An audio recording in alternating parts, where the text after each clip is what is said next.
Bonsoir et bon après-midi à tous, chers internautes, chers frères, chers amis, chers compatriotes. C'est avec un immense plaisir que je suis encore aujourd'hui face à vous pour partager des très bons moments et aussi les moments très difficiles que traverse notre beau et cher pays. C'est-à-dire que cette mamelle nourricière que nos illustres dévanciers nous ont léguée, qui est le Cameroun. Donc, je suis très honoré et que nous remercions le Seigneur Tout-Puissant de nous avoir d'abord permis de pouvoir voir la lumière du jour aujourd'hui, de vaquer à nos différentes occupations. Enfin, que chacun de nous contribue à sa manière.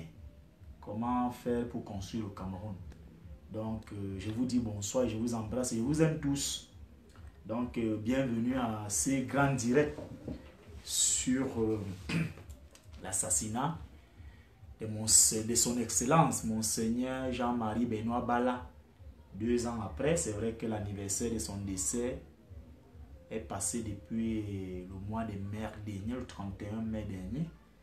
Mais j'ai décidé parce que cette nouvelle plateforme est une nouvelle plateforme qui pourra vous permettre, vous qui êtes hors du Cameroun et ceux qui sont dans des coins reculés, qui sont connectés à Internet, qui ont au moins, ne serait-ce que quelques gouttes d'énergie qui vous parviennent de ces côtés, de connaître un certain nombre de choses. Parce que vous savez, notre existence aussi sur Terre, c'est que chacun de nous ne doit jamais se poser la question qu'est-ce que le pays a fait pour lui. C'est ce que vous aussi vous avez fait pour le pays.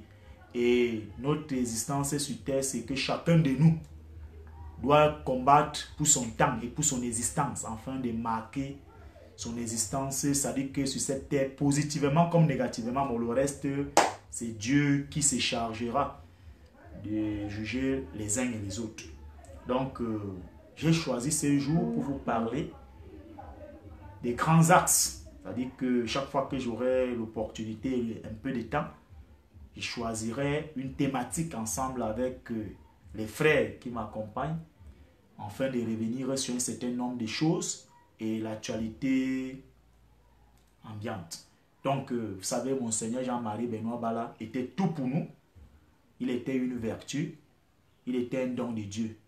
Donc, avant de planter le décor, je voudrais d'abord un peu, chers internautes, je pense que hier, vous avez vu vous-même la foubérie, l'imposture, la forfaiture que mon co-détenu, ce qu'il est venu faire, on ne sait pas, peut-être il avait un autre agenda caché. Vous savez que depuis que cette plateforme est effective, bon, de temps à autre, ce qui est sûr, on cherchera à nous infiltrer. C'est à nous d'être vigilants, d'être intelligents. Peut-être l'agenda de ces co-détenus, c'était peut-être de venir voir où nous réalisons nos directs.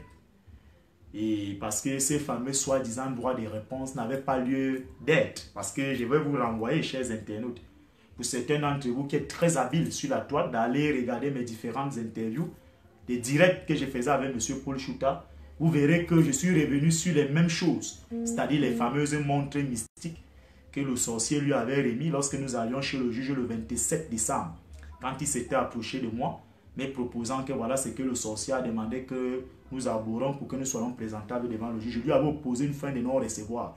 Donc, mardi dernier, quand j'étais en direct ici, il a été, le sorcier l'a appelé.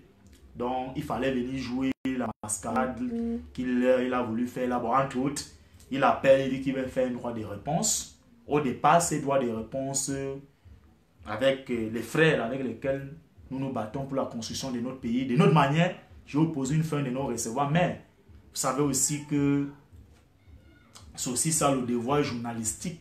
Quand quelqu'un demande le droit de réponse, vous lui accordez cela. Et je pense que chacun de vous, en tant qu'internaute camerounais intelligent que vous êtes, je ne doute pas de votre intelligence. Vous avez vu en lui, d'abord, vous avez vu l'homme, son physique. Vous avez vu que c'est un homme complètement qui est dépourvu, psychologiquement qui a abattu parce que n'ayant pas reçu les promesses qu'il lui avait faites. Le sorcier, il est aujourd'hui dans l'indigence absolue, plus ou moins travaillant dans cette chaîne de radio où il n'est même pas considéré, où le soi-disant patron PDG se moque régulièrement de lui. Vous voyez, quelqu'un prépare une émission, quand il arrive le matin, s'il parle en mal de Seydou Momondoya, parce qu'il faut rappeler que son PDG un membre du conseil de la Ligue régionale de football du Centre, donc membre de la Fédération Cameroun de football parmi les délégués. Donc, il lui est interdit formellement de parler en mal de Seydou Momondia parce que vous savez que c'est le sorcier qui l'a installé à la FECAFOOT. Donc, parfois en pleine émission, on vient, on coupe. Donc, un homme pareil ne peut pas être crédible auprès de vous. Bon, c'est pour vous dire tout simplement que nous, ça ne nous ébranle pas. Nous restons grands, nous restons hauts parce que tout ce que je vous ai dit, ce sont les faits. Nous étions ensemble co-détenus. Et je lui ai signifié un certain nombre d'avertissements que je monterai d'un cran. Mais je ne voudrais pas lui faire trop de publicité. Je vais être bref en vous disant que chacun de vous a pu voir comment il est venu lui-même, comme on dit au quartier, s'est cassé le nez. Parce que peut-être vous savez que les conditions de vie dans notre pays, c'est très difficile, chers internautes. Vous, Camerounais de la diaspora, les gens misèrent énormément. Donc, peut-être vous savez que de temps à autre, comme le sorcier n'a plus rien, les impôts et tout ça, peut-être il a eu quelques dividendes du côté du Qatar où il vit maintenant. Vous savez que de temps en temps, j'attire l'attention des services de renseignement d'être très clairvoyant parce que lorsque ce monsieur est domicilié maintenant au Qatar, vous savez que le Qatar finance le terrorisme international. Donc, il faudrait que nos services de renseignement redoublent beaucoup plus de vigilance. Parce qu'à travers lui, le Qatar peut entrer ici, là, et l'Afrique centrale devient un mammouth du terrorisme. Donc, je dirais tout simplement que, bon, peut-être on va lui donner un peu d'argent. Ça lui permettra de faire bouillir la mamine. Mais je vous dirais tout simplement que c'est un homme qui est comme ça, il est inconsistant. Vous allez donc comprendre pourquoi il me mettait la pression d'écrire la lettre d'engagement pour demander les soi-disant excuses aux sorciers. Et moi, j'ai refusé. Aujourd'hui, constatant véritablement qu'il n'a plus de dignité, il n'a plus d'honneur en lui parce qu'il n'est même plus crédible. Si ça avait été moi, à sa place, fier de moi, une tête bien faite, jaloux de ce que je suis, je ne serais même pas venu là. Parce que ce qu'il est venu galéger hier, là, vraiment, ça laisse à désirer. Donc, je voulais vous dire tout simplement que restez serein.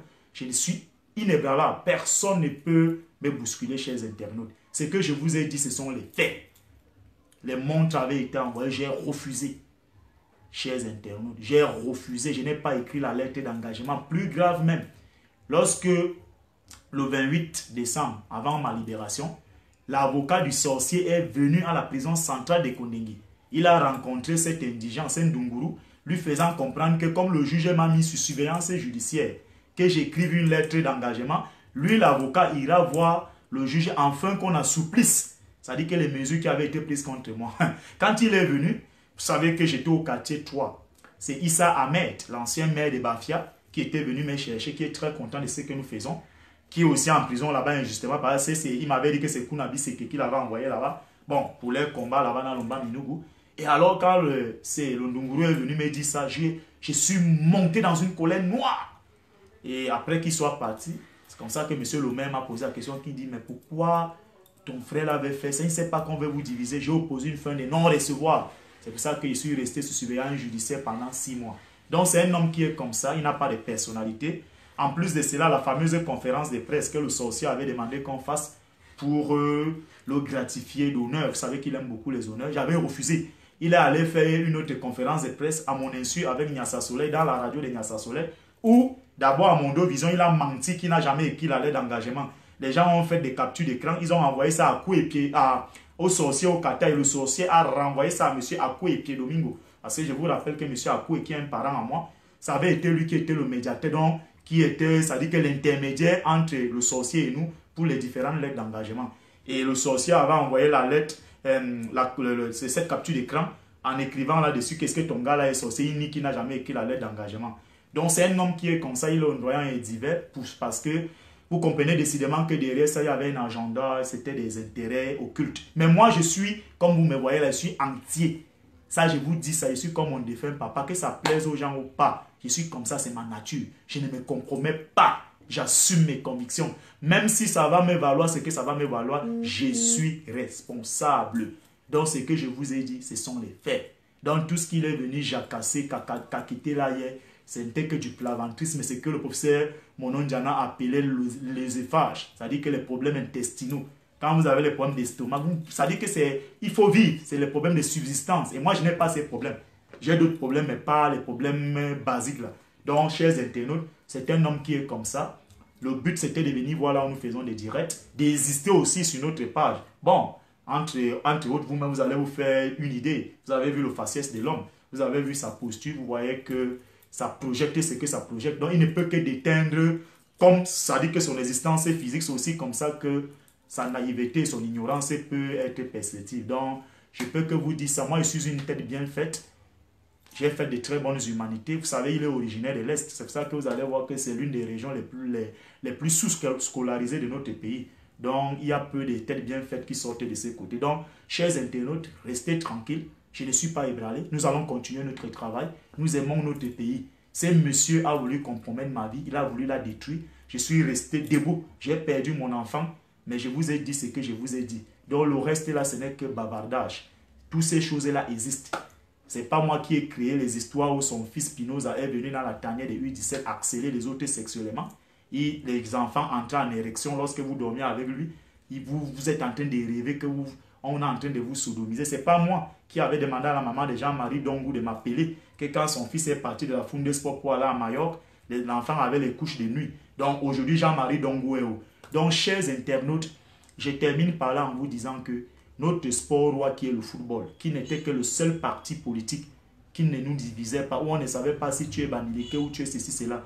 La prise en otage de ce football, c'est tout simplement parce que c'est l'un des milieux où on retrouve le plus des indigents. Et le politique au Cameroun s'y infiltre là-bas parce qu'on veut venir chercher de nouvelles proies qu'on va abuser sexuellement. C'est pour ça qu'à un moment donné, ils se sont aveuglés. Ils ont voulu laisser libre cours aux sorciers. C'est pour ça que vous avez vu l'histoire Utopia, cette agence de managériat. C'est-à-dire que la stratégie, c'était que pour que vous fassiez partie de Utopia, on doit portionner votre prime à 70% et on vous initie au FM, franc-maçon, et on vous sodomise pour vous vider de vos substances énergétiques. Où est encore la Funde Sport? Ça n'existait plus parce qu'on s'est servi des énergies de ces enfants pensant qu'on devait rester éternellement au niveau du sommet. Mais le temps de Dieu n'étant pas le temps des hommes, Satan peut vous donner avec la main droite. Il fait semblant de vous mettre à l'étoile, mais après il vous retire ça par la main gauche. Donc la seule recette et la seule voie de réussite, c'est Dieu Tout-Puissant. Donc moi, chers internautes, ne vous alarmez pas. C'est comme ça le prototype des Camerounais. L'ennemi du Camerounais, c'est le Camerounais. Et vous allez voir que c'est un homme qui a 50 ans. Quand un homme ne peut même pas respecter son âge, il ne peut même pas crédibiliser son existence sur Terre, vous-même, vous devez vous interroger. C'est vrai qu'on peut vous dire que la prison affecte. Il y en a certains que ça radicalise, comme moi, comme Paul-Éric Kingé. Ça nous rend encore plus fort quand vous êtes là injustement. Donc, je vous dis, chers internautes, ce monsieur est venu faire ce qu'il est venu faire là. Il voulait exister. Il a été infiltré là, mais il ne saura plus comment faire pour revenir. C'était même la dernière fois. Donc, je vous dis, continuons le combat. La balle a été remise au centre. Maintenant, ça a l'arbitre de voir s'il pourra redonner à nouveau le coup d'envoi. Donc, chers internautes, moi, je reste égal à moi-même. Égal à moi-même. Continuons la construction de notre pays. Donc, nous n'allons pas trop nous attarder sur ces messieurs parce qu'il n'est pas crédible. Ce n'est pas quelqu'un de crédible. Il a écrit la lettre d'engagement.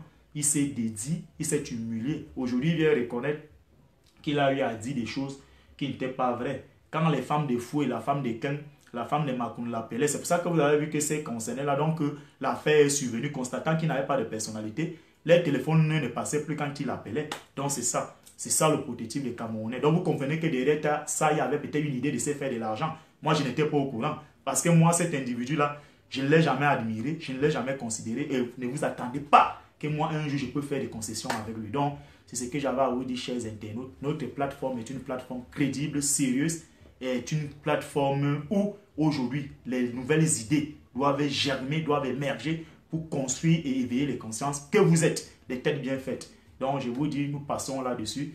Maintenant, je vais parler aussi, chers internautes, de cette histoire. Vous avez vous-même regardé la télévision de Mille Collines dimanche dernier. Dans les fameux débats habituellement où il s'y retrouve, vous avez vu un monsieur comme François Magmédium, que je vais citer, la soi-disant loi qu'on vient de prendre sur l'autochtonie, où quelqu'un dit carrément à Mondovision, il n'a même pas été recadré par le soi-disant journaliste, qu'il y a des gens qui pensaient vouloir envahir le Cameroun. Ils seront bientôt stoppés avec cette nouvelle loi, elle est la bienvenue. Je vais répondre à ce monsieur que ce n'est pas la première fois qu'il est dans la dérive langagère. Il a traité le cardinal Christian Toumi en 2011. Lorsque le cardinal était à Yaoundé au Diega Palace, j'étais présent. Il présentait son brillant ouvrage paru cette année-là, Ma foi, un Cameroun à remettre en œuvre, un certain prélat.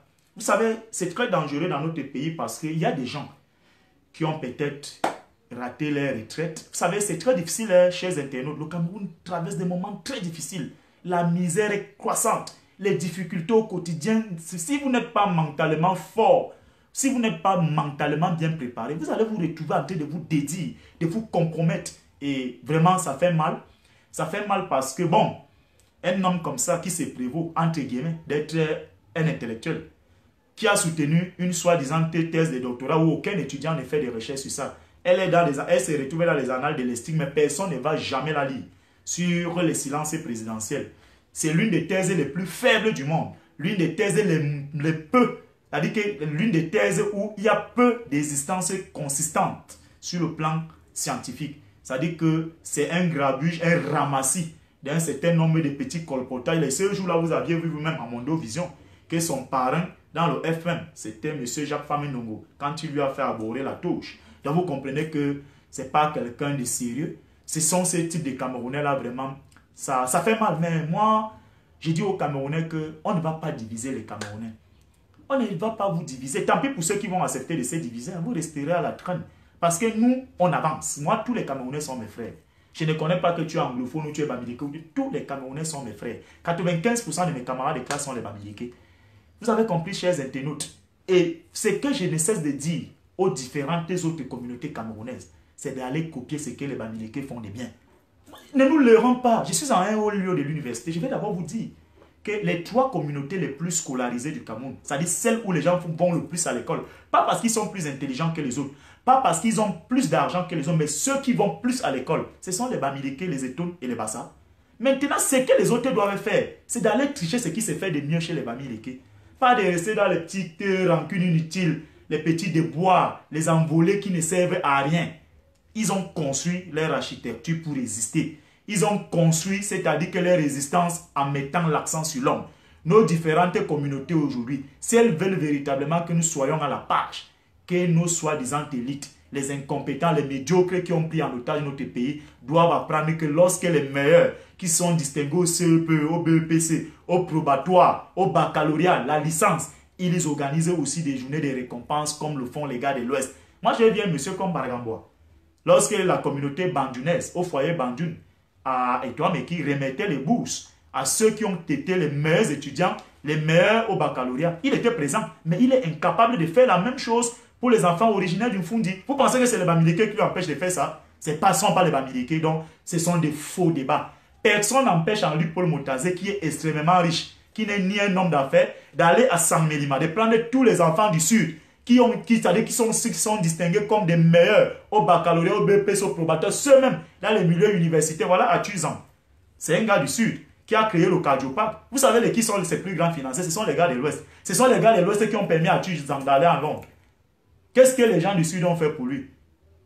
Je prendrais même la région de l'Est. Donc, c'est pour vous dire que, chers internautes, tout ça, c'est parce que les gens veulent exister. Comme aujourd'hui, dans nos différents faux médias, là, les médias du magico-anal, il y a ce qu'on appelle des panélistes et commandites. C'est-à-dire qu'on s'assoit au ministère de la Communication, au ministère de l'Enseignement supérieur, à l'AT, là où il y a un bandit qui a vidé l'argent de la campus. On dit, bon, toi, tu iras à Canal Presse, toi, tu iras dans telle chaîne. On te donne 100 000 francs. Beaucoup font bouillir les marmites en allant insulter les autres dans les chaînes de télévision là, en question. C'est pour ça que moi, j'ai dit aux Camerounais, ceux qui veulent entrer dans ces jeux-là, ça vaut risque et péril. Vous avez vu ce qui s'est passé au Rwanda, ce qui s'est passé en Centrafrique. Nous vous disons que on ne doit pas nous diviser pour des prébendes. Les gens font ça parce qu'ils veulent que la guerre s'installe dans ces pays. Eux, ils n'ont plus les enfants ici. Beaucoup d'entre eux, les femmes et les enfants ont les doubles nationalités. Eux, ils sont des kamikazes qui veulent mettre le feu ici. Le moment venu, ils vont se réfugier à l'ambassade des femmes. Ce n'est que le seul pays corrompu qui pourra leur permettre d'être exfiltrés du Cameroun. Mais je leur dirais tout simplement que cette construction ne passera pas. Dans les François Magmédium, tout ce que vous construisez là, le jour où ça va péter, nous fermerons toutes les voies de sortie et nous allons rester ici comme au Rwanda. Et chacun de nous répondra de ses actes. Maintenant, je vais parler, et avant d'entrer dans le vif du sujet, sur le braquage de la cathédrale Notre-Dame des Victoires. Vous savez, chers internautes, je suis un fidèle catholique romain, pratiquant. Et je vais constamment me recueillir, même lorsque je dois vaquer à mes occupations à la cathédrale Notre-Dame des Victoires. Ce qui s'est passé mardi dernier n'est que de l'imposture, de la forfaiture. Pourquoi? Je vais vous parler. On ne peut pas avoir organisé une très grande messe de collection pour les établissements lundi. Il y a des offrandes qui sont entrées. On ne peut pas nous dire qu'on peut compter 8 millions pendant 2 jours. Ça veut dire qu'on aurait pu compter cet argent, si c'est vrai que ce sont ces 8 millions qu'on aurait emporté de ces côtés. Le même jour, aller déposer ça à la procureure, afin que la procureure aille verser ça à la banque. Mais la dame qui gère l'économie, sachez-en donc comment la cathédrale Notre-Dame des Victoires fonctionne. Lorsque Monseigneur André Woukine est arrivé, il avait été nommé archevêque métropolitain ici en 2002. Vous tous vous souvenez, 2001-2002, après la mort de Monseigneur Jean Zoua, vous savez qu'on avait bloqué l'entrée ouest de Yaoundé pour dire que non à un Bamileke. L'environnement avait tellement été hostile à Monseigneur André Woukine, il a trouvé une dette énorme. C'est comme ça que cet homme qui était un oint de Dieu, un élu de Dieu, les vrais hommes, parce que cet homme comme richesse qu'il a pu laisser à sa famille, c'était sa paire de lunettes.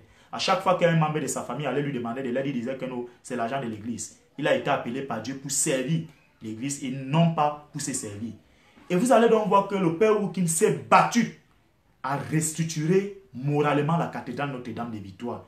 L'extraversion des mœurs, le comportement tribal, la corruption, la concussion avec le système illégitime satanique.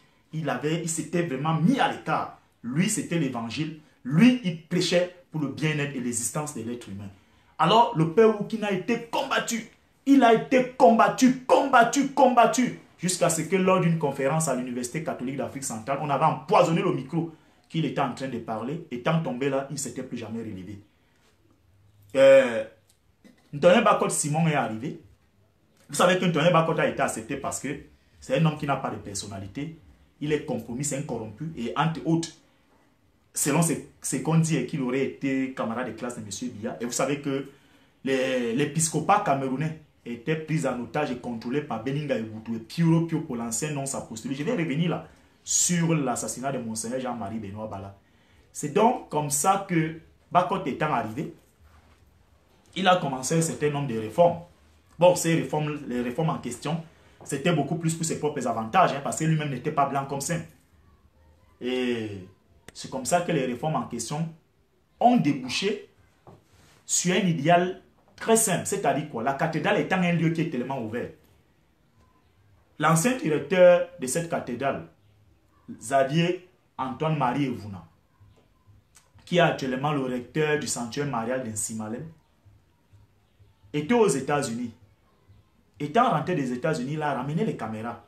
Il a estimé pour lui que la cathédrale étant un lieu qui est tellement ouvert, où il y a beaucoup d'insécurité, il serait souhaitable qu'on puisse installer les caméras de surveillance afin de contrôler les mouvements, les vases et biens de tout un chacun.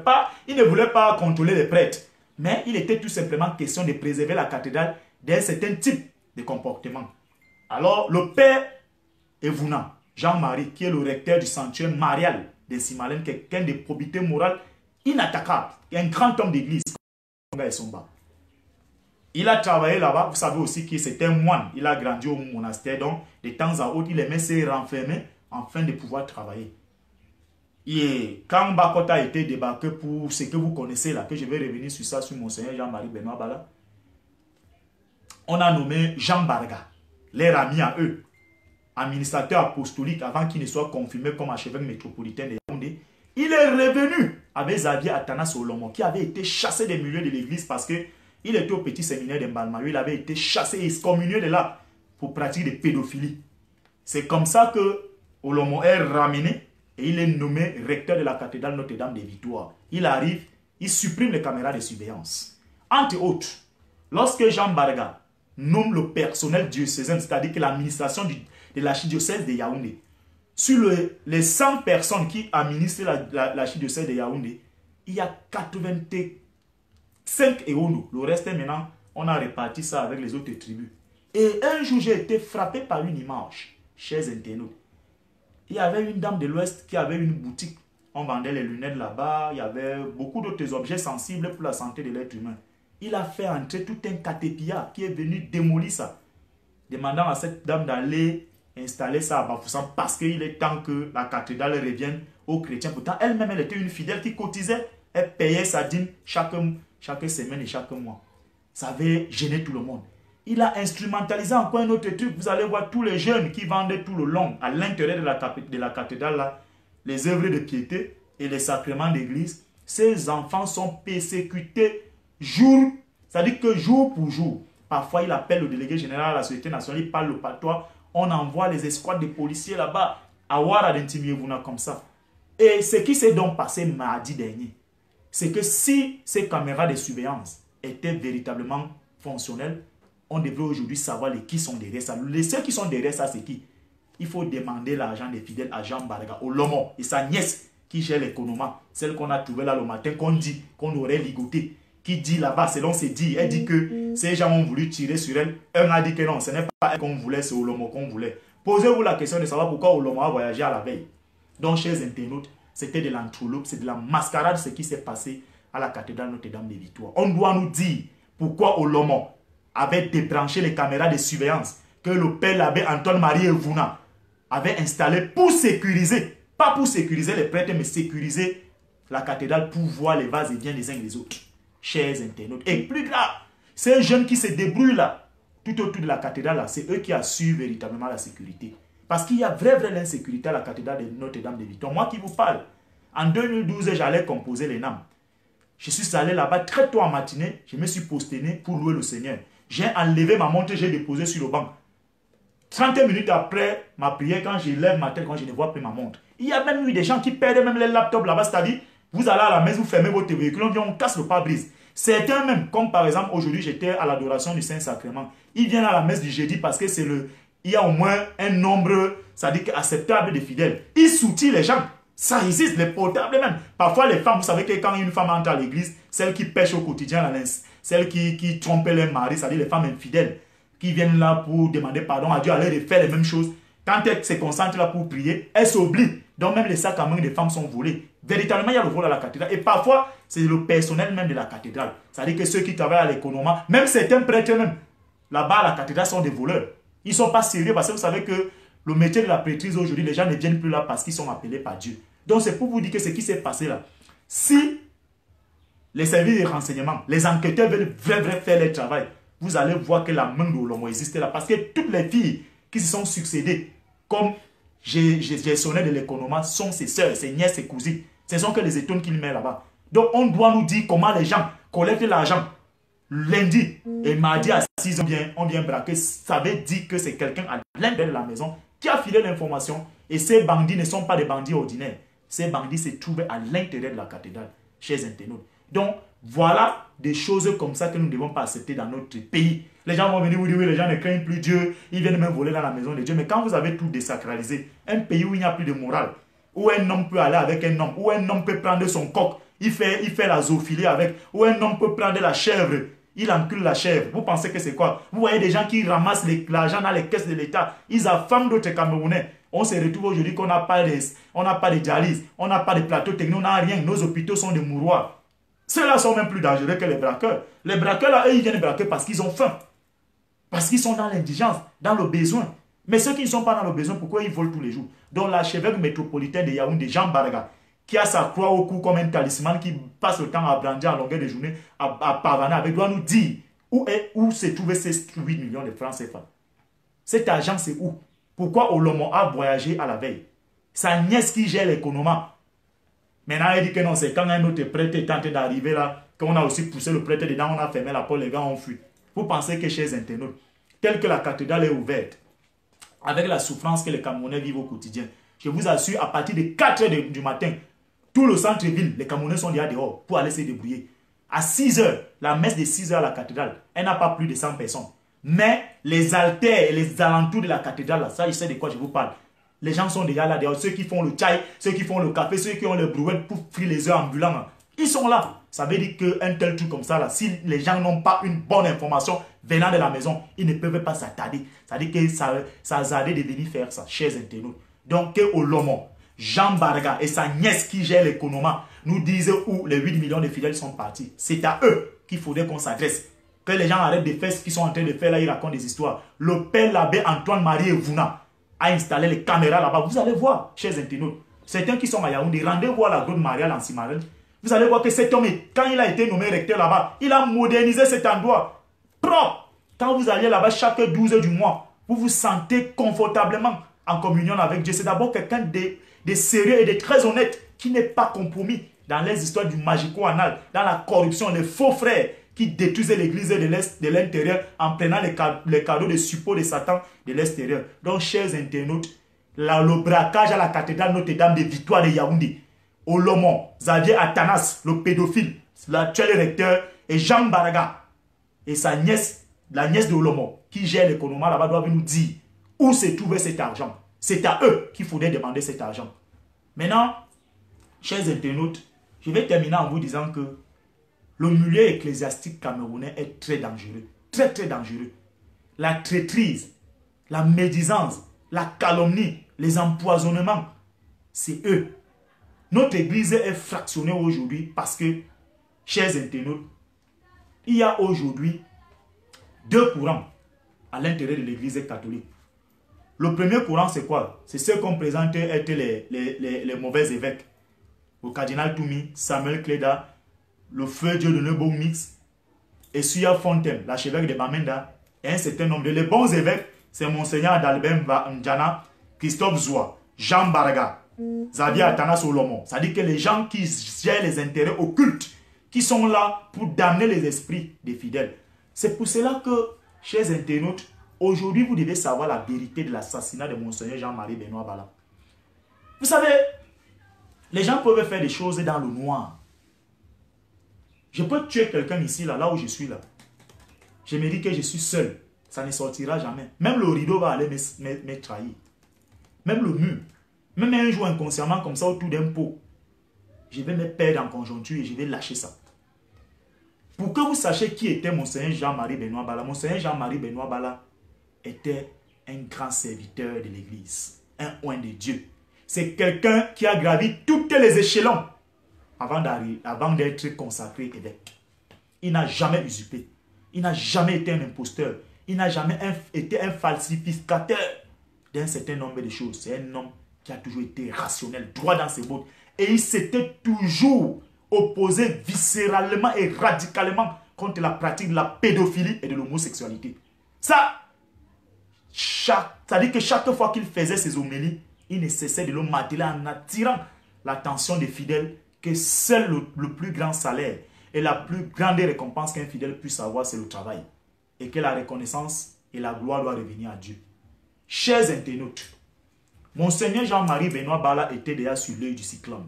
Il faut le rappeler. Pourquoi? Parce que Monseigneur Jean-Marie Benoît Bala remplace Monseigneur Athanas Bala. Je vous ai dit que moi, je suis né à la cathédrale Saint-Sébastien. En fait, à l'hôpital Saint-Sébastien de Bafia, qui n'est pas très loin de la cathédrale Saint-Sébastien de Bafia. Et je vous avais dit que ma venue au monde était très compliquée parce qu'il fallait assez de sang à ma maman pour que je vienne au monde. Et les deux personnes qui sont proposées de donner le sang à ma mère, c'était Monseigneur Athanas Bala, paix à son âme, et mon bon bouquet, il portait son nom. Donc, quand Monseigneur Athanas Bala prend sa retraite en 2003, il s'est fait remplacer par Monseigneur Jean-Marie Benoît Bala. Quand Jean-Marie Benoît Bala arrive au diocèse de Bafia, je vous assure, il continue dans la même lancée. C'est-à-dire que la construction de l'homme, la valeur ajoutée qui est l'être humain, l'existence, qu'est-ce qu'il pourra laisser à la postérité. Alors, il y a eu donc des comportements déviants qui avaient commencé déjà à se chuchoter parce que les milieux d'église, ça bavarde beaucoup. Comme dans le milieu des artistes, le milieu des intellectuels, le milieu des footballeurs.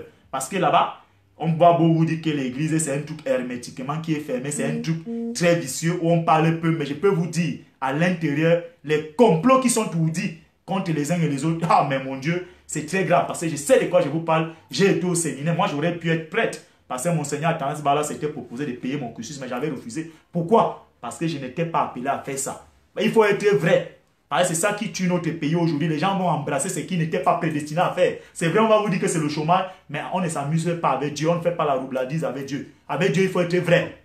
C'est clair. Moi, j'avais dit à mon père Athanas Bala, mon père, moi, je ne devais pas me retrouver un jour en train de tirer quelqu'un avec sa croix au cou parce qu'il s'est mal comporté. Parce que si moi, j'avais été ordonné prêtre, je n'accepterais jamais que les gens comme Jean Baraga se comportent à côté de moi. Avoir un comportement autre. Donc, par mesure de prudence, il ne faut donc pas aller salir ou provoquer Dieu là-bas pour qu'il soit foudroyé. Donc, j'ai préféré faire autre chose, faire des grandes études après d'attendre la récompense de Dieu. Donc, Monseigneur Jean-Marie Bala, étant arrivé là-bas, il a prescrit presque à tous ses collaborateurs travail, efficacité, rendement, compassion, écoute du fidèle. Il a redynamisé le diocèse de Bafia. L'administration était très bien structurée. Bosseur, il partait du bureau à minuit, 23h. 23h minuit.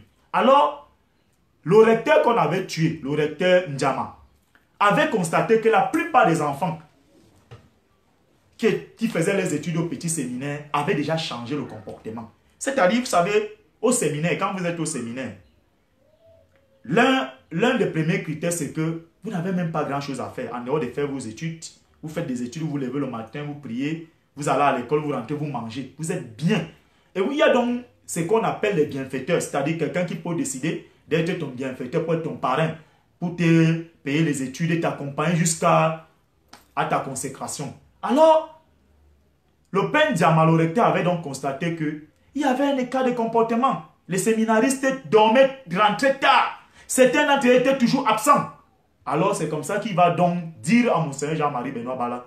Et Monseigneur Jean-Marie Benoît Bala de lui dire que, monsieur le recteur, prenez vos responsabilités, rendez-moi compte, lorsque vous aurez déniché, qu'est-ce qui amène ces séminaristes de se comporter de la sorte. C'est donc comme ça que le père Jean-Marie Ndiama dormait tardivement. Il espionnait les gars. Les gars rentraient avec des buildings, des grosses voitures. Ils viennent à Yaoundé, ils viennent se faire sodomiser par certains pontes du régime qui étaient leurs parrains. Ils rentrent avec des... C'est-à-dire que beaucoup de choses, les plastiques, bien les yaourts, ils entrent. Il a commencé à voir des gars qui n'arrivaient pas même à payer les pensions, mais ils avaient déjà les grosses voitures. C'est comme ça qu'il les infiltre. Et certains d'entre eux passent aux aveux. Certains commencent à lui dire que bon, il y a tel qui me sodomise. On se retrouvait souvent à Hala, au collège de la Saint-Piensa, à l'auditorium de la Rose-Croix, à Fébévilla, voici ça. Il fait donc un rapport en béton à Monseigneur Jean-Marie Benoît Bala sur un certain nombre de pontes du régime. Monseigneur Jean-Marie Benoît Bala, tellement il était très acrimonieux vis-à-vis de cette pratique, décidait donc lui-même de mener une enquête personnellement. Et il décèle que parmi ces barons du régime illégitime, il y avait les plus proches collaborateurs de Paul Biya. Parmi ceux-là, Belinga Eboutou. C'est donc comme ça que Monseigneur Jean-Marie Benoît Bala fait une lettre. Et son erreur aussi, chers internautes, c'est que parfois aussi, nos frères-là ont tous ces petits hic-là, le tribalisme. Il fait une lettre qui doit adresser à M. Biya pour dénoncer son collaborateur qui vient pourrir. C'est-à-dire que le petit séminaire de Bafia. Pourquoi? Parce que lors de la récollection ici à Yaoundé, quand Monseigneur Jean-Marie Benoît Bala fait la lettre, il envoie à M. Biya, une autre à Piero Piopo qui était à l'époque nonce apostolique. M. Piero Piopo prend sur lui de prendre les deux lettres et de cacher, d'attendre que Belinga Eboutou rentre et de lui envoyer ça pour dire, tu vois ce que votre type dit de vous. À partir de là, c'est là où l'arrêt des morts de Monseigneur avait été signé. Lors de la récollection ici à Yaoundé, ces femmes de ces pontes du régime-là viennent, parce que la récollection chez nous, les cathédrales, c'est qu'ils viennent ici là en retraite spirituelle, il y a un certain nombre de choses qu'ils viennent faire. Alors, beaucoup d'entre eux avaient été excommuniés, radiés du petit séminaire de Bafia. Monseigneur dit qu'il ne peut plus les voir, qu'ils partent.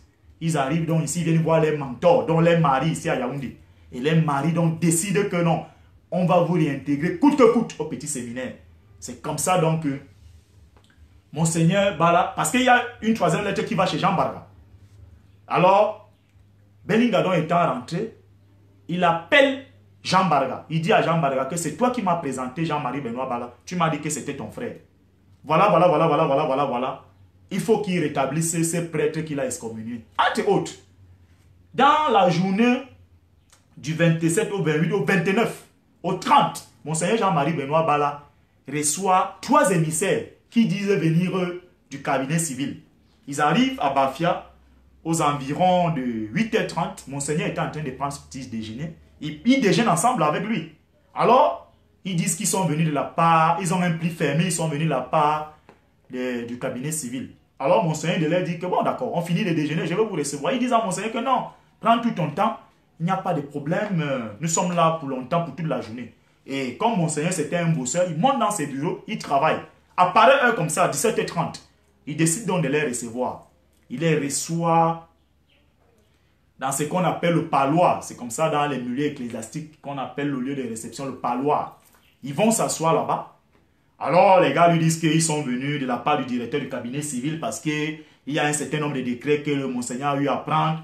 Et ils ont reçu des instructions de lui dire qu'il faudrait qu'il revienne sur ces décrets. Chers internautes, vous savez ce que Monseigneur Jean-Marie Benoît Bala a répondu à ces assassins de l'escadron de la mort. Parce qu'entre eux, c'était les gars des escadrons de la mort. Ceux qui sont spécialisés pour assassiner. En réalité, c'était des faux émissaires. Ils sont venus là-bas parce qu'ils voulaient regarder, c'est-à-dire que le plan du diocèse de Bafia, comment ils devaient venir le prendre, comme ils sont venus le kidnapper. Alors, Monseigneur a répondu à ces derniers que il a souri. Il a dit, mes chers enfants, mes chers chrétiens, il dit, il y a deux choses qui peuvent faire en sorte que je revienne sur mes décrets, ma conscience et Dieu. Une personne lambda, je ne le fais pas. Il a dit vraiment, pour tout le respect que je vous dois, pour tout le respect que je dois à votre commissionnaire, allez lui dire que je ne reviens pas sur ces décrets. Ils sont rentrés le 29, le 29 là. Le 30, c'est pour ça que vous avez suivi le gardien du diocèse, vous avez de l'archidiocèse de Bafia, vous avez dit qu'il y a un monsieur qui était arrivé là-bas dans une voiture fumée, une grosse voiture comme ça, noire, grande état, c'était Beninga Eboutou. Lui-même, il est venu là-bas, il a rencontré Monseigneur, Monseigneur a dit « niet ». Alors, après qu'il soit parti de là, c'est là où Monseigneur a été kidnappé. Monseigneur a été kidnappé à l'intérieur de l'évêché, chers internautes. Il a été cagoulé, il a été transporté dans la voiture de l'escadron de la mort. Son véhicule, un des escadrons de la mort, est monté à l'intérieur. Et la mission qu'on avait assignée à tous les postes de contrôle sur la route de Bafia, c'était qu'on doit seulement laisser passer ces cortèges. C'est comme ça que vous avez vu, que vous savez que ces assassins de la CEMIL ou des services de la CEMIL, c'est des illettrés. C'est ça que vous avez vu qu'ils ont écrit mal son nom. Ils ont écrit mal son nom. Bala, ils ont écrit mal. Ils ont écrit très mal. On est arrivé avec Monseigneur jusqu'à Hala. Arrivé même là-bas, il a toujours refusé de renoncer. Parce qu'un vrai chrétien, comme je le suis, même si vous avez la Kalachnikov sur la tempe, et que vous savez que ce que vous êtes en train de faire là, ça dit que vous êtes dans votre bon droit. C'est une mort sacrée. Le Seigneur vous reçoit avec deux mains. Monseigneur a opposé une fin de non-recevoir. C'est donc comme ça que l'homme a donc décidé que bon, l'autorité a déjà été tellement bafouée, je ne sais quelle autorité. La preuve est qu'il est mort, on a baladé le corps d'église en église, on a refusé ça partout. C'est comme ça qu'on va donc avec Monseigneur à l'intérieur du collège de Sapienza, à Bastos. C'est là-bas où Monseigneur commence donc à subir, mes chers internautes, la torture. Je vous dis la torture. On a émasculé copieusement Monseigneur. Ils l'ont brutalisé, tabassé. À un moment donné, on lui montrait comme ça au téléphone que tu vois comment on te cherche, non? Monseigneur a subi. Ça veut dire que, chers internautes, c'est-à-dire vous posez vous-même la question, qu'est-ce que cet homme a pu faire? Parce qu'il a refusé tout simplement de renoncer à sa conscience. Des gens qui pourrissent l'église. Ils ont torturé Monseigneur. Dans les collèges de Sapiens, ça c'est comme ça que donc ils prennent la route de Fébé Village. Pour ceux qui connaissent là où est situé l'auditorium de la Rose-Croix, tout juste en bas comme ça, il y a une belle village. C'est là où Monseigneur a donc été assassiné. Quand Monseigneur, ils sont arrivés là-bas avec Monseigneur, quand Akonga et Somba avaient parlé d'un sacrifice à l'Holocauste, c'est ça. Ils ont ligoté Monseigneur, comme ça. Et le premier organe qu'ils ont mutilé dans le corps de Monseigneur, ils ont recueilli son sang, ils ont bu. C'était ses organes génitaux. Chers internautes, ils l'ont sodomisé. Ils ont tiré une balle au niveau de sa tempe gauche ici, là. Ils l'ont copieusement émasculé. Et rendez-vous compte, chers internautes, c'est qu'on a voulu nous faire croire que les faux médecins légistes, quand on essaie d'où ils sont venus, vous disiez que oui, la noyade était la piste la plus exploitable. C'était faux. Chers internautes, il y a des indices. Un évêque ne se sépare jamais de sa croix pectorale. Même quand il dort, il a ça sur son cou. Vous avez vu quand on avait repêché le corps de Monseigneur avec sa croix. Il peut encore oublier, laisser le petit chapeau là, parce qu'on ne dort pas avec le chapeau. Mais sa croix là, il a ça sur lui. Partout là où il est. Même quand il prend le petit déjeuner, même quand il part au lavabo, même quand il veut faire quoi, il a ça. Chers internautes. Donc, Monseigneur a été brutalisé. Ils l'ont sodomisé pour profaner son âme. On l'a émasculé copieusement. Traité copieusement. Et ça, je peux vous dire, c'était un crime d'État.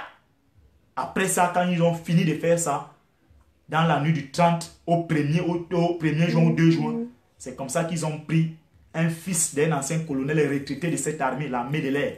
On lui a confié la mission d'aller jeter le corps au milieu. Donc on lui avait fait de la cartographie des bébés. Donc il devait aller au milieu de l'eau, là où c'est plus profond, afin que les hippopotames essayent de manger un peu le corps pour que la noyade soit, c'est-à-dire que comme une piste qu'on pouvait véritablement adhérer qui s'est noyé.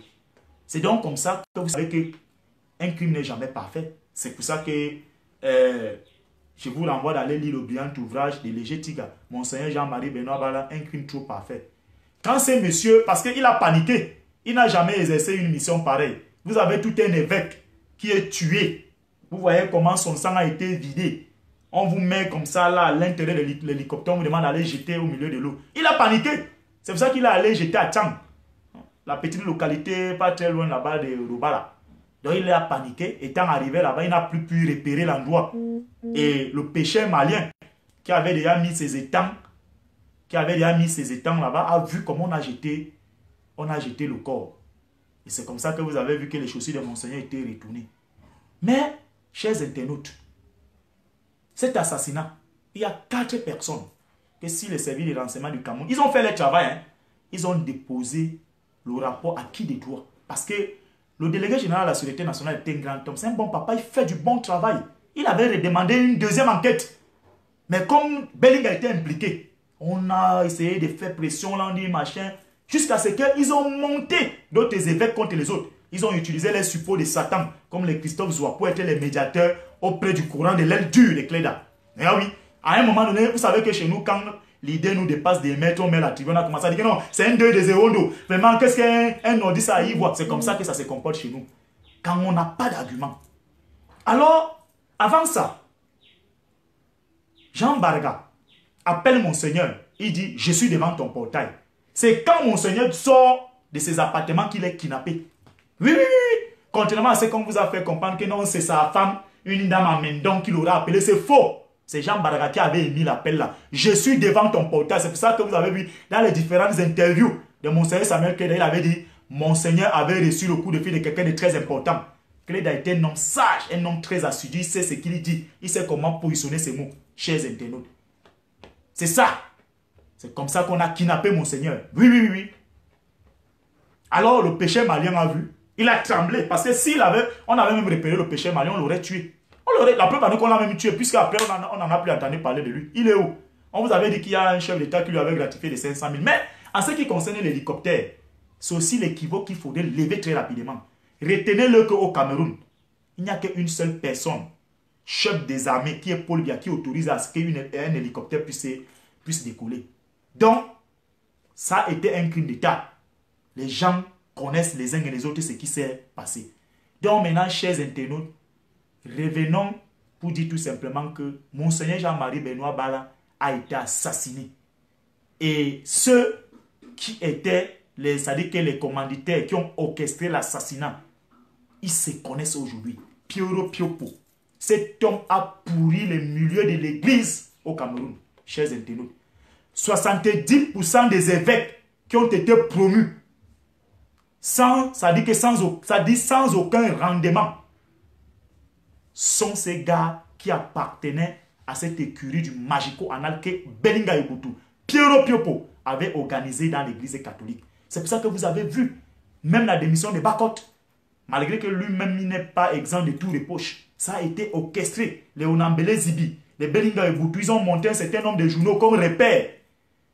Vous avez vu le nombre de titres que Repère titait sur Théorie Bakot. Il a vendu le séminaire, les machins. Il a fait ceci, cela. C'est vrai que lui-même, il faisait ses affaires. C'était un businessman.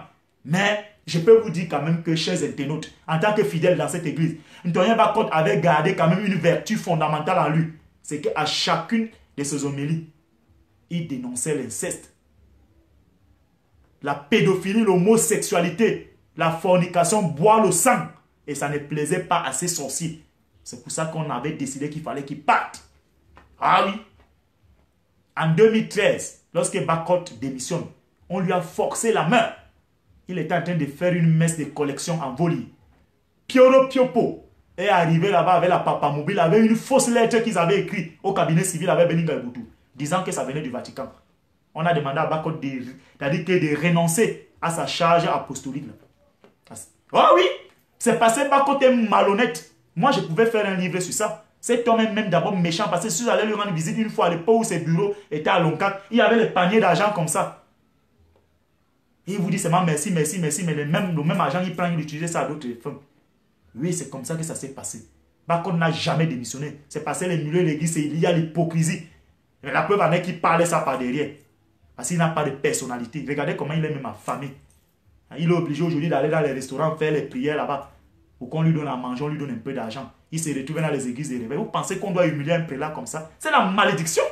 Ce sont des choses que je combats. Les hommes de Dieu, chers internautes, les gens qui ont monté Bakot à l'université catholique, les mêmes gens, on a Zibi, Bellingue Boutou, Mamafouda, on va dire là-bas que les Bamileke sont ceci. Mais attends, écoutez, chers internautes, l'université centrale d'Afrique centrale que vous comprenez là, l'église fait dans du social. Vous ne pouvez pas construire un truc que vous estimez faire dans du social, vous mettez la pension à 1,2 million. Sociologiquement et anthropologiquement, on sait qu'au Cameroun, ceux qui sont susceptibles de payer les études à leurs enfants, là, sont les Bamileke. Moi, quand j'obtiens mon baccalauréat en 1998, j'ai envie d'aller faire philo à l'UQAM, mais ma mère me dit qu'elle n'a pas d'argent. Si je pars là-bas, les autres ne vont plus fréquenter. Hein? On a instrumentalisé Bakot dans cette histoire.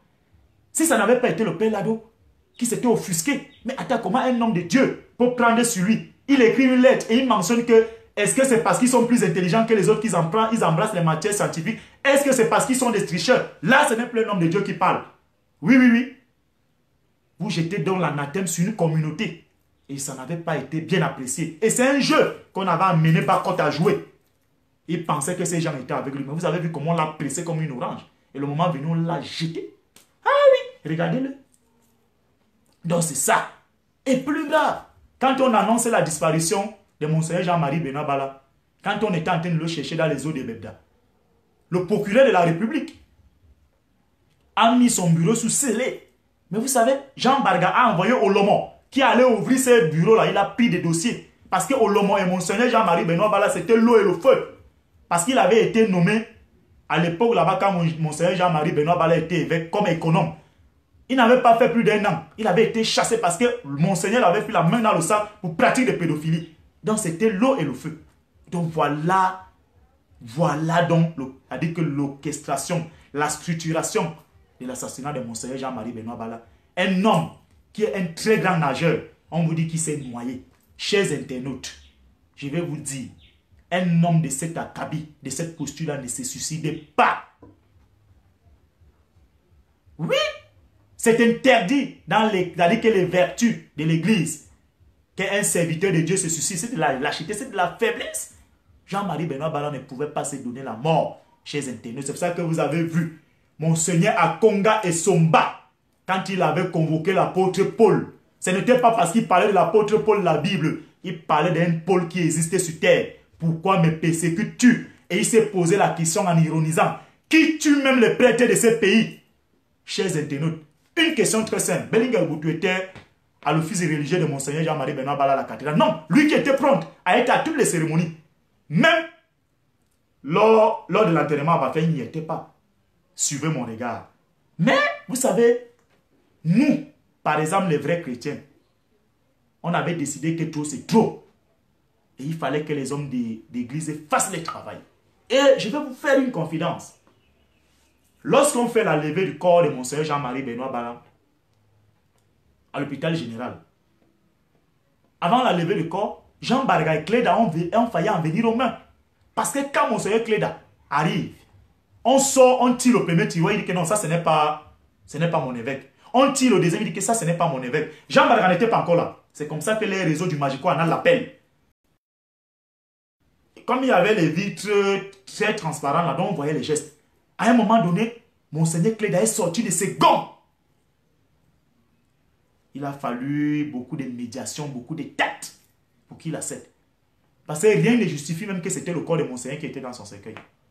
Chers internautes. C'est ça la vérité.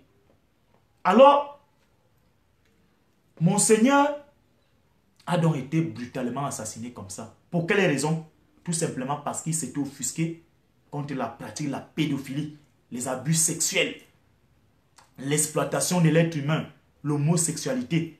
Parce que ceux qui venaient le faire ne le faisaient pas parce qu'ils voulaient le bien de l'Église, ils le détruisaient. Chers internautes, l'homosexualité est un vice maçonnique. Tout franc-maçon a de l'appétit pour l'anal. Et quand il vient vous sodomiser, il ne vient pas vous sodomiser par plaisir. Ce n'est pas une déviance sexuelle, c'est faux. Il vient vous vider de vos énergies. Parce que l'être humain a une veine en lui qui est très vitale, qui est, c'est-à-dire que la couloir de transmission entre le cerveau et la moelle épinière, on appelle ça le kundalini. C'est au niveau du rectum anal. C'est ça que les francs-maçons cherchent pour se charger. Quand ils vous pénètrent, ils ont des incantations qu'ils font, des récitations qu'ils font. Quand ils vous pénètrent, ils vous vident de vos substances et vous devenez, c'est-à-dire que un projecteur d'énergie pour eux. Ça veut dire que si vous allez coucher avec votre femme et qu'elle est chargée spirituellement, quand elle vous charge, vous revenez, ils vous bombardent. Ah oui, c'est ça. C'est ça les frères maçons. Et vous savez donc qu'ils cherchent les milieux où il y a beaucoup plus d'indigence. Le milieu du journalisme, le milieu du sport, les milieux artistico-politiques et les milieux religieux. C'est là-bas. Ah oui, c'est ça. Donc, Monseigneur Jean-Marie Benoît Bala, moi j'étais à Bafia l'année dernière. Ma maman était souffrante de ses côtés. C'est lui qui garde, bon, qui est là-bas aujourd'hui, je crois que c'est lui le recteur, il s'appelle Amougou. Je suis allé le voir. Je lui ai dit, bon, moi je suis venu, je vais prier sur la tombe de Monseigneur. Il m'a demandé si je connaissais Monseigneur. Je lui ai dit que bon, le connaître pas comme mon ami, mais en tant que chrétien catholique, c'est normal. Il m'a dit d'accord, patient. Il est allé ouvrir la cathédrale. Je suis allé à l'extrémité droite là-bas, c'est là où se trouvait la tombe de Monseigneur. Il m'a dit, quand tu finis de prier, sors par la petite porte. Je lui ai dit, merci mon père. Je me suis posterné sur la tombe de Monseigneur Jean-Marie Benoît Bala. Je lui ai demandé une seule chose. Que, ensemble, nous allons nous fédérer. Et que, là où il se trouvait dans le haut-delà, qui nous aide, nous, ici sur terre, de vaincre ceux qui ont eu raison sur lui. Et qui ne se laissent pas. Et je peux vous dire que il est tout. Oui, oui, oui. Je peux vous faire quand même une petite confidence, mais je ne vais pas citer les noms des prêtres en question pour aussi aller les assassiner. Qui m'ont dit que la femme de Belinga les avait conviés un jour à Hala pour aller faire les prières chez lui parce qu'il avait même déserté sa maison de Hala. Il habitait maintenant à Bastos. Il voyait, donc on vous dit, dans la nuit, il dort beaucoup. Mais en journée, il est là comme ça. Là. Il voyait Monseigneur partout. Même sur son lit d'hôpital, dans une clinique genevoise, quand il voulait mourir, il avait dit qu'il a été trahi par Paul Biya. Il a dit ça. Je ne sais pas pourquoi. Moi, ça, c'est eux là-bas. Je ne sais pas. Donc, c'est pour vous dire que, chers internautes, quand les hommes d'église veulent faire, ils font. Et il reste encore 3. Pioro Piopo, Jean Bargayo Lomo. Bon, maintenant, c'est lui qui était allé verser le sang sur la tombe et l'hôtel de Monseigneur. Là-bas, lui, c'est son problème. Il dit partout qu'il agissait au nom de Belinga Boutou. C'est lui qui l'avait. Ça, c'est leur problème. Nous connaissons que ceux qui ont été les artisans de cet assassinat-là, ce sont ceux que je donne les noms là. Ah oui. Donc, chers internautes, Monseigneur Jean-Marie Benoît Bala a été assassiné. Et là où vous vous trouvez là-bas, chacun de vous doit immédiatement refuser de faire partie de cette malédiction. Parce que quand vous tuez un homme de Dieu, de cet acabit-là, on veut pourrir nos vies et la vie de nos enfants et de nos petits-enfants pour que nous ayons un pays maudit.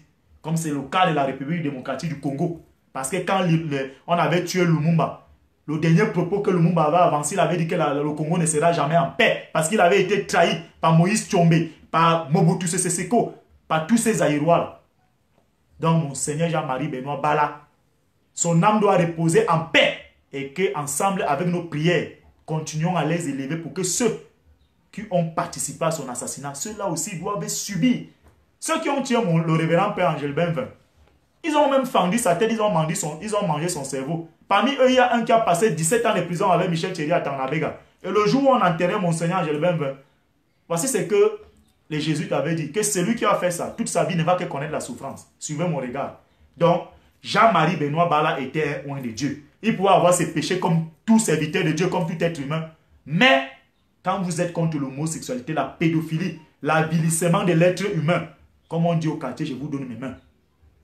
Voilà pourquoi je tenais à vous expliquer ça. Monseigneur a été assassiné. On est venu avec lui de Bafia jusqu'à Hala. Après, on l'a conduit là au collège Les Sapienza. La torture a commencé là-bas, afin d'aller achever ça au niveau de la villa là-bas. Et ceux qui ont fait ça, Piero Piopo aujourd'hui, il est passé aux aveux. Il est dans une prison au Vatican. Il est passé aux aveux. Parce que le pape François Ier lui avait dit que moi, on ne t'a pas nommé nonce apostolique avec siège au Cameroun et en Guinée équatoriale pour aller faire ça.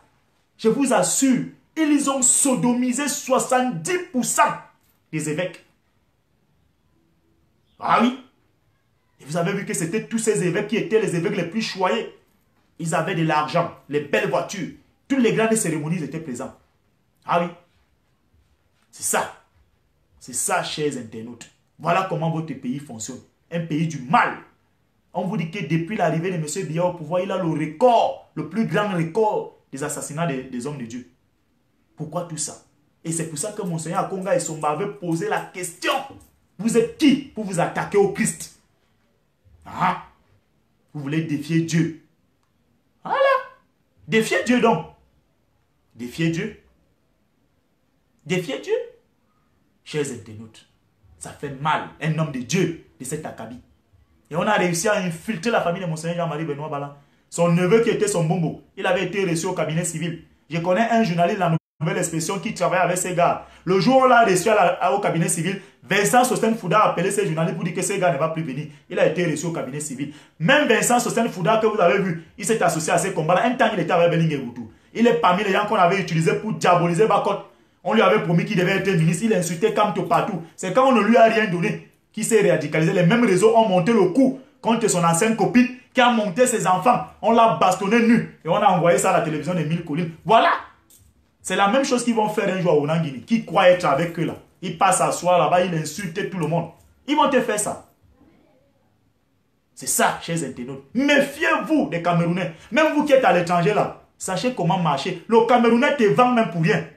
Ah oui. C'est ça. Méfiez-vous. Ils sont changeants. Des caméléons. Tu es avec quelqu'un, il rit avec toi, tu dis non mon frère, vraiment ce que tu fais là c'est bon. Mais c'est la première personne que lorsque tu prends la tasse de café, il vient te mettre le poison là. C'est pour ça que vous me voyez, moi, mon frère, je sais là où je mets mes pieds. Je sais avec qui je marche. Moi, j'ai d'abord cette chance. C'est une grâce divine. Peut-être c'est un don. Je remercie Dieu. Quand mon sang ne colle pas avec toi, mon frère, même si tu es, je ne sais pas, même si c'est toi qui vas, je sais pas, je ne te tends pas ma main. Je ne suis pas avec toi. Je ne ris pas avec les gens. Il y a des gens qui me racontent dans les rues de Yaoundé. Non, ils commencent à m'appeler. Je fais comme si ce n'était pas moi. L'homme camerounais est singulièrement méchant. J'ai étudié l'anthropologie, la mentalité de l'homme camerounais. Son dénominateur commun, c'est le mauvais cœur.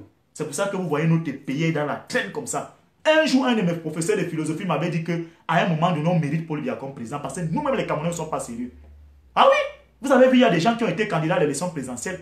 Que moi, à un moment donné, je leur ai accordé le bénéfice du doute. Ils ont trahi la DEC. Des gens qui avaient des difficultés à aborder un bon pantalon. Mais vous avez vu aujourd'hui, ils sont PCA dans les holdings. Ils vous disaient qu'ils ont collecté 80 millions de fonds résine. C'est ça le Camerounais. Et ils amènent les femmes aux États-Unis faire in vitro. Voilà de la malédiction. Tu es jeune, 39 ans, 40 ans, tu n'arrives pas à faire les enfants. Tu vas aller faire les enfants fabriqués. Après 2-3 mois, ils vont mourir. Parfois même, ça ne pas, on ne voit pas la grossesse venir. C'est ça, chers internautes. Notre pays, c'est ça, c'est la méchanceté, le mauvais cœur. Les gens se plaisent de voir les autres souffrir. Ils font assujettir les autres. Ah oui, on va corrompre les magistrats, ils lancent les mandats d'arrêt. On vous persécute. Voilà le Cameroun. On se plaît de voir les autres souffrir. Et la finition de ça, c'est quoi? C'est qu'on va déteindre sur une guerre civile où les règlements des comptes seront terribles. Et nous sommes en train de nous acheminer vers là. Vous avez vu hier, à Bamenda, on a massacré 6 policiers. Voilà. Et les gens sont là tous les jours, ils disent qu'ils sont jusqu'au boutiste, qu'ils ramèneront la paix par une victoire militaire. Ils courent dans les sacs. Parce que ce qui se passe à Bamenda là, c'est quelque chose qui a été conçu idéologiquement. Et nos frères anglophones ont dit que même s'ils vont rester deux, les deux là vont défendre ça. Et qu'on monte et qu'on descend, on va s'asseoir autour d'une table. Et on va décider de transférer le pouvoir à ces deux régions. Qu'on le veuille ou pas, tournons comme le tourbillon. Les élections là seront reportées. Organisez ça, vous verrez. Donc, chers internautes, Monseigneur Jean-Marie Benoît Bala était un oint de Dieu, un grand fils de ce pays. C'est ce type de prélat, comme le cardinal Christian Toumi, comme Samuel Cléda, comme Cornelius Essuya Fontaine, l'évêque de Bamenda. Voilà les vrais hommes de Dieu. Oui, ils peuvent avoir l'air dérapage, mais c'est des hommes qui mettent l'homme au centre. Je vais vous dire, un prêtre, le principe sacro-saint que le Seigneur lui assigne, c'est d'être le porte-voix de sa voix. Le prêtre doit d'abord être contre l'injustice. C'est ça. Ah oui, mais regardez l'archevêque métropolitain de Yaoundé. Il roule carrosse, il a 4 voitures. A-t-il 4 mains pour les conduire? Non. Fait-il quoi avec? Mais tout juste à côté de lui, vous avez les enfants de la rue qui sont là. Pourtant, c'est son devoir en tant que serviteur de Dieu, parce qu'il y a un budget pour ça, de resocialiser ces enfants-là. Ils ne le font pas. Mais plutôt on les utilise comme des cobayes. Quand on a envie de faire des sacrifices suprêmes, on va notamment, on prend les bennes de la communauté urbaine, on dit qu'on les amène dans les foyers ou dans les familles d'origine, on part les immoler, on boit de leur sang. Allez lire Paul Biya, le vrai visage de Paul Biya de Balé Angoulou. Il vous dit qu'en 1992, c'était grave. en voler, on immolait les gens, on buvait le sang au nom de quelqu'un. Voilà la République de la sorcellerie, la République démoniaque. Quand Ateba Ayene a écrit son brillant ouvrage, le Cameroun sur la dictature des loges, des sectes et du magico-anal, un frein à l'émergence. Les gens ont dit que non, Ateba avait vu juste. C'était un oint de Dieu. Ah oui, chers internautes, ce monsieur était un oint de Dieu. Il a écrit le paradoxe des pays organisateurs, élites productrices ou prédatrices. On voit aujourd'hui tous les projets structurants au sud. Il a démontré que le sud était enclavé. Pourtant, son fils était au trône du pouvoir. Les fils du sud en ont bénéficié d'un certain nombre de privilèges. Mais qu'est-ce qu'ils ont donné en retour aux populations? Rien. Mais vous allez voir les mêmes bandits. Ils reviennent, ils vous disent que non, n'acceptez pas que le MSC s'installe ici, n'acceptez pas que tel parti s'installe ici, là. Sinon, notre frère, c'est faux. Les populations de San Melima de Volo, n'entrez pas dans ça. C'est des menteurs. Ce sont des menteurs. Ils ont détruit le pays. Chers internautes, donc Monseigneur Jean-Marie Benoît Bala a été assassiné. Et nous allons mener le combat. C'est clair. Moi, je n'ai pas de garde du corps. Vous êtes forts, vous avez tout. Tuez-nous. Vous allez voir qu'il y aura toujours des gens qui vont encore être plus radicaux que nous qui vont naître. Et ceux-là même vont même pas porter même alors les armes. Ça sera des kamikazes. Ressaisissez-vous. Revenez à la raison. Vous savez, on va beau vous dire, Aïdjo était un sanguinaire. Il a tué nos UPCistes, nos nationalistes. Mais Aïdjo, chers internautes, avait une vertu en lui, c'est qu'il avait le sens de l'État. Aïdjo ne pouvait pas être vivant. Un stade qui portait son nom. On a englouti près de 2000 milliards pour les infrastructures de la CAN. On ne livrait pas ça. Il va pendre tous ces gens. Il ne va pas tenir compte de vos droits de l'homme là. Oui! Oui, chers internautes. Et vous avez vu, c'était un homme clairvoyant. Dans la constitution du Cameroun, il y a eu toute une disposition qui avait été prise pour la lutte contre l'homosexualité.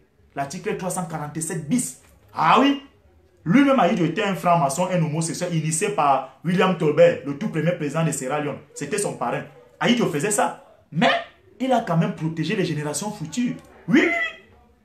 Mais regardez notre pays aujourd'hui. Je viendrai ici la semaine prochaine, quand j'aurai du temps, vous parler de la corruption et de l'homosexualité dans les médias. Vous allez voir qu'il y a un ministre brun. Quand Lady Ponce fait un conseil, il est là. Jarvis Nana meurt, il est là. Il vient, il prend la parole, il dit qu'il était appelé à un bel avenir. Cet homme a pollué la presse avec la sodomie. C'est pour ça que vous voyez aujourd'hui, la presse est complètement élargie. On comptait les journalistes au bout du doigt qui prennent le courage à deux mains pour donner la parole aux gens. Les médias sont infléodés, pris en otage.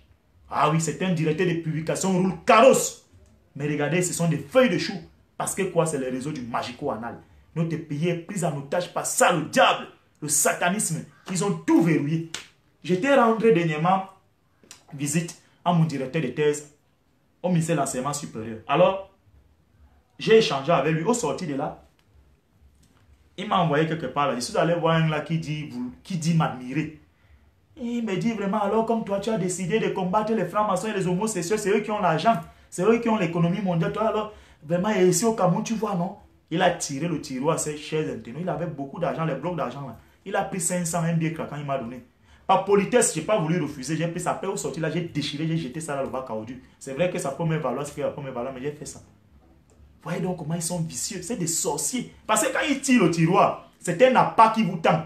Si vous êtes intéressé, vous allez revenir. Et vous allez commencer à vous dédier. Je vais revenir ici faire un direct. Je ne serai plus celui que vous connaissez là. Je vais commencer à louanger pour lui bien. A dit non, il a gagné les élections. Le Cameroun va bien. Vraiment, les Amazoniens, on doit les exterminer. Ah oui. Oui, oui.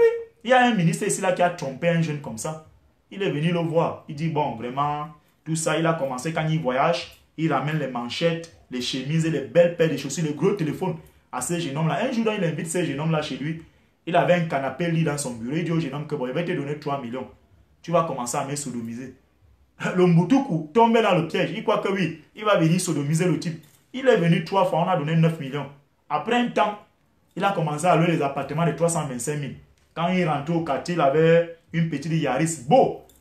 Il rentre, on l'appelle président. Il fait les achats à Maïma, à Casino, à Bricolus. Après un temps, le type lui dit que bon, je t'ajoute 6 millions, non 9 millions maintenant. Moi, je te donne 9 millions, c'est moi qui te sodomise.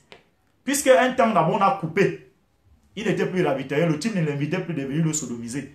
Bon, comme il a vu qu'il était un gars respecté, il ne voulait plus revenir à la basse échelle. Il a dit que non, je me mouille quoi, quand on me sodomise.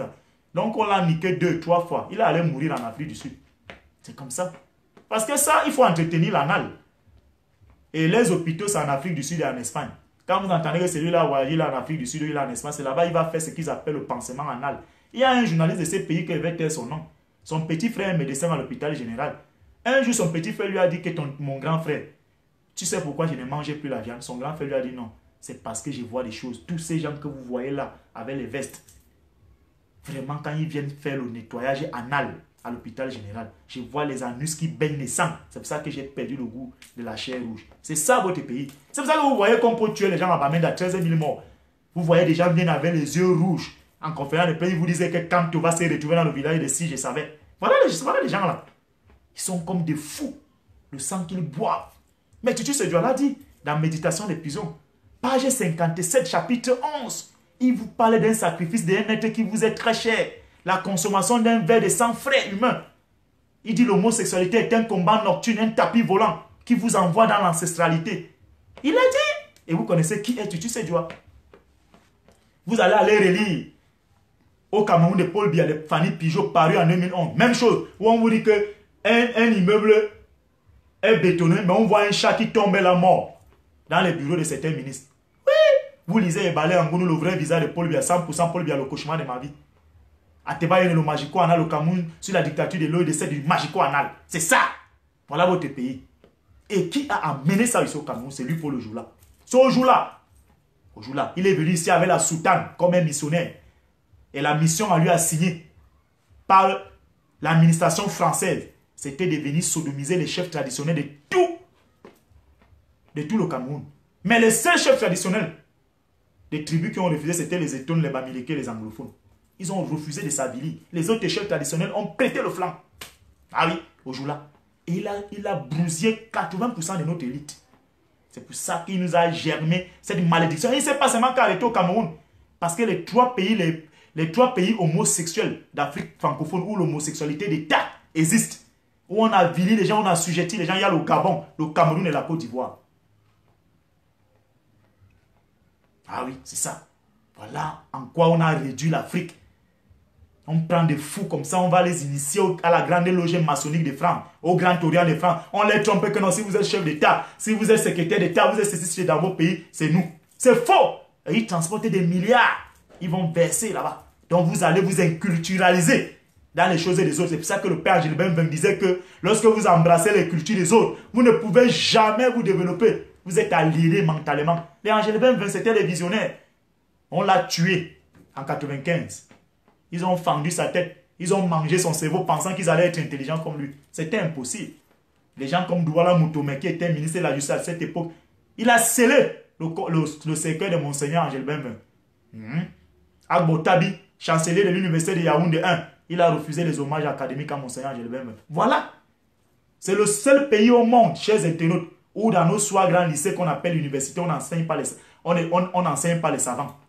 Achille Mbembe n'est pas enseigné dans nos universités. Mongo Betty, Jean Makela, Eboussi Boulaga, Maurice Kamto, Luc Sindjoun, on n'enseigne pas ces gens-là.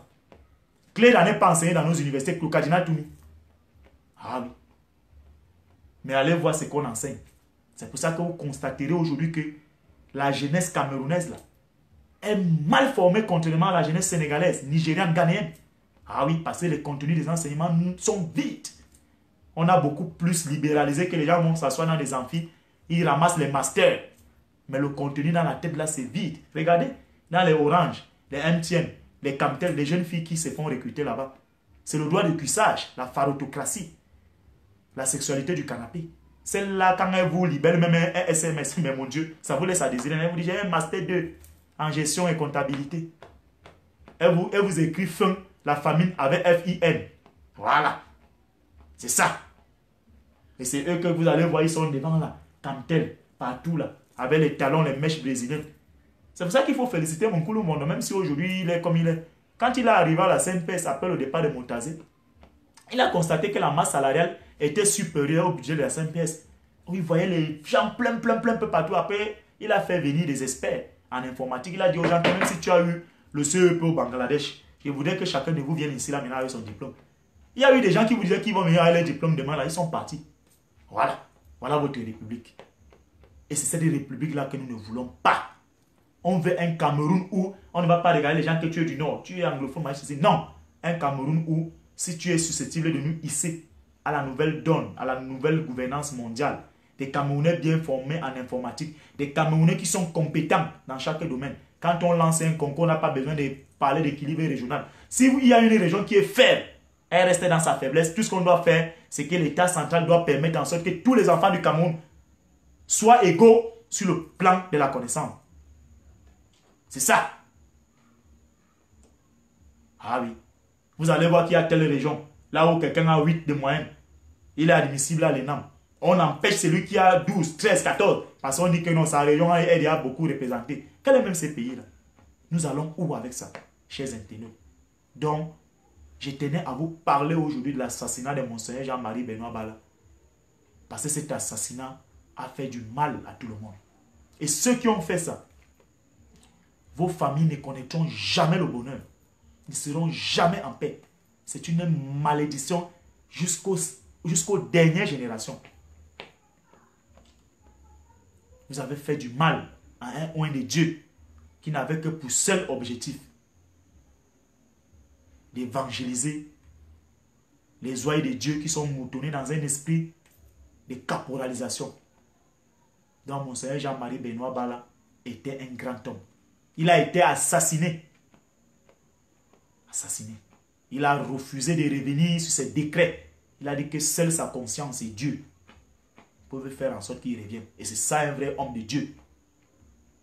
Pas les faux hommes qui abordent des soutanes avec des croix au cou comme des talismans. Ils viennent, ils font au nom du Père et du Fils et du Saint-Esprit, mais ils sont souillés de sang. Oui. C'est ça, chers internautes. Donc vraiment, je tenais à vous dire cela. Notre pays traverse une situation très dramatique. Toutes les routes sont pourries. La poussière, c'est comme le volcan. Yaoundé sale, ça pue partout, les égouts, partout. Ça ne fait pas honneur à notre pays. Dieu nous a dotés de tout. Donc ces gens ont échoué. Qui laissent des histoires que non, les gens ont pris les armes à Bamenda. Pourquoi ces gens ont pris les armes à Bamenda?